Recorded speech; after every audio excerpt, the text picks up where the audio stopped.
여러분 안녕하십니까, 진성호입니다. 국회 대정부 질문이 어제부터 시작됐습니다. 그런데 15년 만에 대정부 질문 마이크를 잡은 국회의원이 있었습니다. 바로 홍준표 무소속 의원이었습니다. 자, 지금도 회자되고 있는 이해찬 당시 국무총리와 이 홍준표 야당 의원의 썰전은 유명합니다. 자, 골프 쳤잖아요. 브로커하고 놀아놨잖아요. 뭐 이렇게 홍준표 의원이 다그칩니다.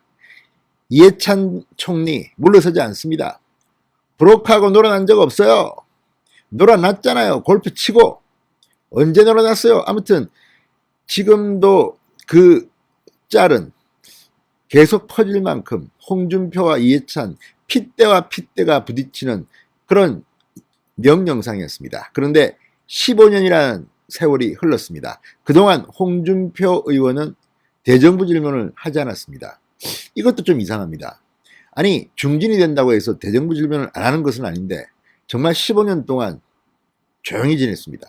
그러다가 어제 홍준표 무소속 의원이 대정부 질문 마이크를 잡았습니다.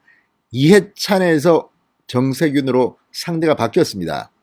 자, 홍준표 의원 역시 1년 뒤의 대통령 선거에 관심이 많은 사람입니다. 정세균 국무총리 역시 마찬가지입니다. 그렇지만 지금 여론조사 지지도에는 두 사람 다 잡히기는 하지만 세게 잡히지는 않습니다. 이재명, 윤석열, 이낙연 이 세 명에 가려서 그냥 적당히 수치가 나올 뿐입니다. 그러나 잠룡들입니다. 자, 어제 국민의힘도 아니고 무소속 의원입니다. 홍준표 의원, 역시 입담 있는 홍준표답게 여의도 국회의사당에는 폭소가 터졌습니다. 몇 차례 터졌습니다. 왜 그랬을까요? 자, 어제 홍준표는 부동산, 그리고 전직 대통령 사면, 그리고 정세균 총리 당신 대선 나가라는 거 아니야? 이렇게 질문하면서 경복궁 그리고 대원군까지 소환됐습니다. 자, 어제 국회에서 무슨 일이 벌어진 걸까요? 진성호의 직설 시작합니다. 방송에 앞서 아직 진성호 방송의 구독자가 아니신 분들은 붉은색 구독 버튼 눌러주십시오. 더 좋은 방송으로 보답하겠습니다. 자, 지금 북한 원전이나 뭐 상당히 많은 지금 논란들이 있습니다. 거기에 김명수 대법원장의 부적절한 처신으로 지금 부글부글 끓고 있습니다. 그러나 그와 무관하게 홍준표 무소속 의원 자유롭게 놀았다고 하는 것이 표현이 좋을 것 같습니다. 15년 만에 마이크를 잡고 정세균 총리와 뜨거운 썰전을 벌였습니다. 마지막에는 덕담도 나눴습니다. 자, 홍준표 의원은 나이와 관계없이 아무튼 유쾌하고 상대방 허를 찌르는 이 두뇌 회전이 빠른 그런 정치인 중 한 명입니다. 자, 홍준표 의원 어제 대정부 질문자로 나서서 이렇게 말했습니다. 2006년 2월 대정부 질문하고 15년 만에 한다. 요즘 총리 말씀이 굉장히 거칠어졌다. 정세균 총리를 향해 포문을 열었습니다. 그러자 정세균 총리, 거칠어진 게 아니다. 질문이 거칠다 보니 답변도 좀 그런 측면이 있다. 그러면서 설령 질문이 거칠더라도 답변이 거칠지 않도록 하는 게 바른 태도가 아닌가 생각한다고 답했습니다. 그러자 홍준표, 대선 후보 경선에 나가려고 하다 보니까 그렇게 됐는가 라고 말했고, 정세균, 본인 말씀을 혹시 하는 게 아닌지 모르겠다 이렇게 응수했습니다. 자, 이 과정에서 장내에는 폭소가 터졌습니다. 거칠기로는 홍준표 따라올 사람도 없는데 정세균 요즘 거칠기는 거칩니다. 어제도 공개적으로 민주당 의원인데도 불구하고 이낙연 대표를 공개적으로 비판하는 그런 발언도 했습니다. 이재명 경기도지사도 마찬가지입니다. 파퓰리즘식으로는 안 된다는 말을 하면서 은연중에 이낙연과 이재명을 싸잡아 공격하기도 했습니다. 이런 거친 표현들에 대해서 홍준표가 한 방 먹인 것인데 홍준표한테도 정세균이 한 방 먹였습니다. 그런데 요즘 홍준표 의원은 그렇게 거칠지 않은 것 같습니다. 자, 홍 의원은 그러지만 눈 하나 깜짝하지 않고 말합니다. 경선에 안 나가는가? 정 총리, 지금 코로나19하고 싸우느라 정신이 없다. 어쨌든 홍준표 의원은 이 얼굴 색깔이 잘 안 변합니다. 흥분을 잘 안 하고 아무리 상대방이 공격을 해도 그냥 포카페이스로 답합니다. 어제도 그런 분위기를 보였습니다. 자, 부동산 문제에서 홍 의원이 말합니다. 노무현 문재인 시절 부동산이 폭등했다. 이명박 박근혜 때 부동산 시장은 안정됐다. 그러자 정세균 총리 5년 10년 전부터 어떻게 공급 대책을 세워왔느냐에 따라 실질적으로 공급이 되는 것이다. 그 당시 집권하고 있는 정부가 책임이 있기 때문에 당장 우리가 만든 문제는 아니지만 정부가 책임을 지고 수습하는 노력을 열심히 하겠다. 이 사람들은 뭐가 터지면 박근혜 탓, 이명박 탓입니다. 그런데 문제는 지금 문재인 대통령이 집권한 지가 4년이 됐습니다.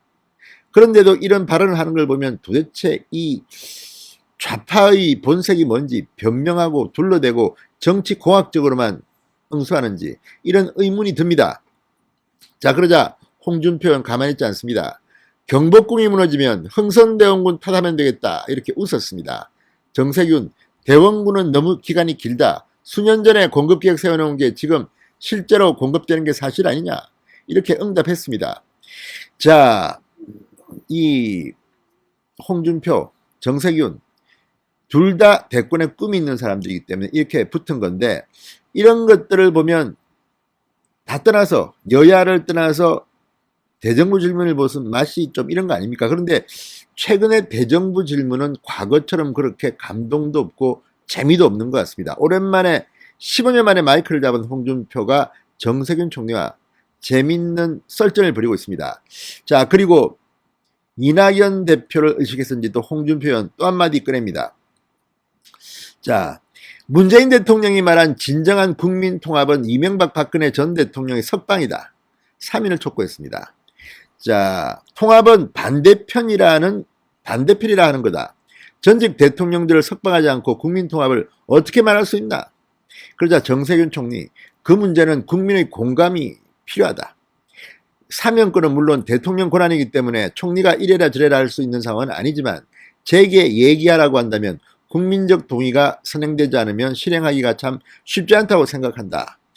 자, 그러자 홍준표 의원, 전직 대통령 3인론을 꺼냈다가 문매를 맞은 이낙연 대표를 거론하면서 이낙연 대표가 낙마하는 것 보고 겁이 나냐 이렇게 비꼬았습니다. 정세균 총리, 그렇게 연결하는 건 홍 의원답지 않다 맞받아쳤습니다. 자, 어쨌든 이 두 사람의 이 논쟁 중간중간에 웃음이 터지고 아무튼 볼맛이 좀 있습니다.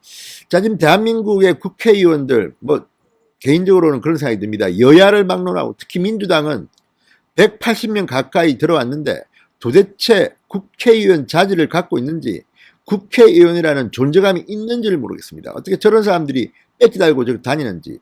국민의힘도 비슷합니다. 100명이 넘는데 존재감이 있는 의원들이 얼마나 있습니까? 특히 초선들이 너무 힘이 약한 것 같습니다. 어쨌든 초선이라도 아니면 윤희숙 의원도 있고 몇 명은 지금 두각을 나타내고 있습니다. 이런 사람들이 너무 나오지 않습니다.